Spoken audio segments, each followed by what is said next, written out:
السلام علیکم دوستو، آپ سب جانتے ہیں کہ کچھ ہی دنوں میں بقرہ عید یعنی عید الاضحیٰ کا مبارک تہوار آنے والا ہے۔ جیسے جیسے یہ دین قریب آتا ہے ویسے ویسے لوگوں کے من میں کئی طرح کے سوال بھی پیدا ہونے لگتے ہیں۔ کچھ لوگ پوچھتے ہیں کہ آخر مسلمان اس تہوار کو کیوں مناتے ہیں، قربانی کا مقصد کیا ہے اور اس کے پیچھے کون سی حکمت چھپی ہوئی ہے۔ آج کی اس ویڈیو میں ہم آپ کو بہت آسان اور خوبصورت انداز میں بتانے والے ہیں کہ عید الاضحیٰ کی اصلی کہانی کیا ہے، اس دن قربانی کیوں دی جاتی ہے اور اسلام ہمیں اس سے کیا پیغام دیتا ہے۔ اس لیے اس ویڈیو کو آخر تک ضرور دیکھیے، کیونکہ ہو سکتا ہے آج آپ کو ایسی باتیں پتہ چلے جو آپ نے پہلے کبھی نہیں سنی ہوگی۔ تو چلیے دوستو شروع کرتے ہیں۔ پیارے دوستو، دنیا کا ہر تہوار کسی نہ کسی وجہ، یادگار واقعے یا خاص پیغام سے جڑا ہوتا ہے۔ ٹھیک اسی طرح عید الاضحیٰ کے پیچھے بھی ایک بہت اہم اور ایمان افروز گھٹنا موجود ہے جو ہمیں اللہ کی فرمانبرداری، صبر اور قربانی کا سبق دیتی ہے۔ بہت پرانے دور کی بات ہے، اللہ تعالیٰ کے نیک پیغمبر حضرت ابراہیم علیہ السلام اللہ کے بہت خاص بندوں میں سے تھے۔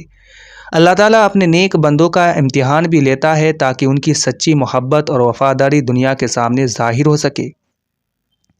ایک رات حضرت ابراہیم علیہ السلام آرام فرما رہے تھے، تبھی انہوں نے خواب میں دیکھا کہ اللہ تعالیٰ ان سے فرما رہا ہے کہ اے ابراہیم، اپنے سب سے پیاری چیز میری راہ میں قربان کر دو۔ تو نبیوں کے خواب سچے ہوتے ہیں، اس لیے حضرت ابراہیم علیہ السلام نے اسے اللہ کا حکم سمجھا اور وقت ان کے پاس بہت سارے اونٹ تھے، اس لیے اگلے دن انہوں نے اللہ کی راہ میں ایک اونٹ قربان کر دیے۔ لیکن اگلی رات پھر وہی آواز آئی، اے ابراہیم، اپنے سب سے عزیز چیز میری راہ میں پیش کرو۔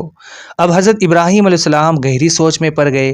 انہوں نے محسوس کیا کہ دنیا میں سب سے زیادہ محبت تو انہیں اپنے بیٹے حضرت اسماعیل علیہ السلام سے ہیں، جو انہیں بڑھاپے میں دعاؤں کے بعد عطا ہوئے تھے۔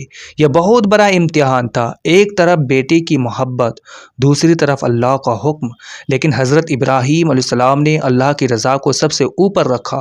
پھر ایک دن انہوں نے اپنی بیوی حضرت حاجرہ سے کہا، اسماعیل کو اچھے کپڑے پہناؤ، انہیں تیار کرو، ہمیں ایک خاص جگہ جانا ہے۔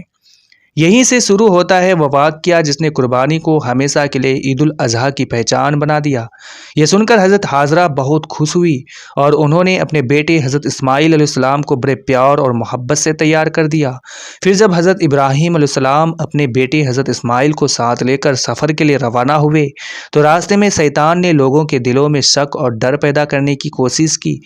روایتوں میں آتا ہے کہ شیطان سب سے پہلے حضرت حاجرہ کے پاس پہنچا اور انہیں بہکانے لگا۔ اس نے کہا، کیا تمہیں معلوم ہے کہ ابراہیم تمہارے بیٹے کو کہاں لے جا رہے ہیں؟ لیکن حضرت حاجرہ کا ایمان بہت مضبوط تھا، انہوں نے جواب دیا، اگر یہ اللہ کا حکم ہے تو ہمیں اپنے رب کے فیصلے پر پورا بھروسہ ہے۔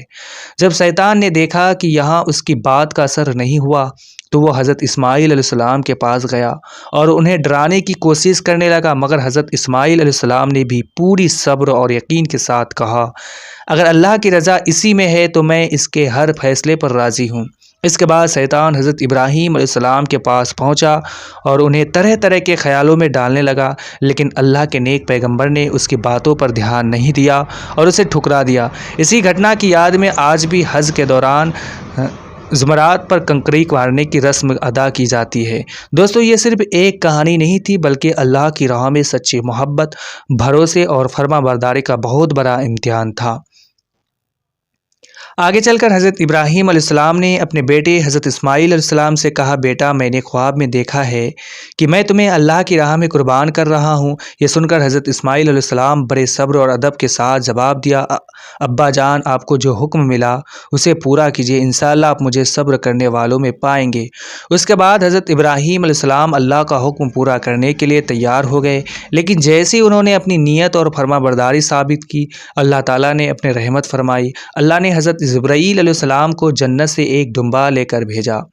حضرت اسماعیل علیہ السلام کی جگہ اس جانور کی قربانی قبول فرما لی۔ تو اس طرح اللہ تعالیٰ نے دکھا دیا کہ وہ اپنے بندوں کی نیت، صبر اور سچی محبت کو دیکھتا ہے۔ جیسے حضرت ابراہیم علیہ السلام نے اللہ کا حکم پورا کرنے کی نیت سے چھری چلائی، اسی وقت اللہ تعالیٰ نے اپنے خاص رحمت فرمائی۔ جب آپ نے اپنی آنکھوں سے پٹی ہٹائی تو دیکھا آپ کا بیٹا حضرت اسماعیل علیہ السلام بالکل صحیح سلامت